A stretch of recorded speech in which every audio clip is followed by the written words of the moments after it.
Hello everyone. Today we're in the Old Testament book of Numbers. We're in chapter 20 verses 1 through 13, and I gotta be honest with you, the first time I read this chapter, I remember being very confused.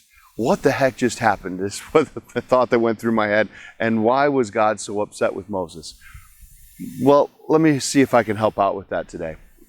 We're going to start off setting the stage. The Israelites have gotten in trouble with God quite frequently. They stood at the edge of the promised land, but they didn't have faith that they were going to be able to prevail over the giants they perceived within the land. And so God sent them out to the desert to wander for 40 years. The goal of the 40 years was to let this old generation of unfaithfuls pass away, and that the new generation, these are going to be the folks that were kids, are going to step forward and be much more faithful, right? I mean, because God has been around them every day for most of their adult lives at this point. They're gonna be able to say, hey, we've had manna every morning, we had quail every night, we've seen the pillar of smoke by day and the pillar of fire at night. They're gonna be people who have experienced the miracles of God. So consequently, the idea is that they will trust God. So here we are at the beginning of chapter 20. They're in a place where there is no water. And what happens at verse 3? The people blamed Moses and said, "If only we had died in the Lord's presence with our brothers." It goes on to say something to the effect of, why did you make us leave Egypt? These are people who have very few memories of Egypt. The majority of their lives now have been lived wandering the desert with the presence of God with them. But they've got some idealized version of what slavery was like. Moses is justifiably frustrated. He goes along with Aaron and prays to God, and God gives him very specific instructions. At verse 8, listen to this. You and Aaron must take the staff and assemble the entire community. As the people watch, speak to the rock over there, and it will pour out its water.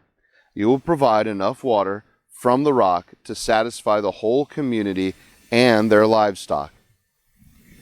What happens next is where the problem lies. Moses and Aaron initially begin to follow the instructions. Aaron gathers the community around the rock, and then Moses, rather than speaking to the rock, addresses the people, and he is very angry. One commentator said it this way. He said, there are 1,000 reasons for Moses to be frustrated, but not one excuse for him to disobey God. And that's what happens. He, rather than addressing the rock and saying, Lord, bring out water, he turns to the people and he begins to yell at them, lecturing them. He's upset with them. And then he says something else. He says, must we satisfy you? And he strikes the rock twice with his staff. He has elevated himself to being equal with God as he says, must we be providing for you? How does it actually say it? Let's say, must we bring you water from this rock is the line out of verse 10. Well, God in his mercy, of course, does allow water to flow from that rock. But God also recognizes that Moses in his own way has been unfaithful. He has allowed his own frustrations to overwhelm him, and he is God's representative.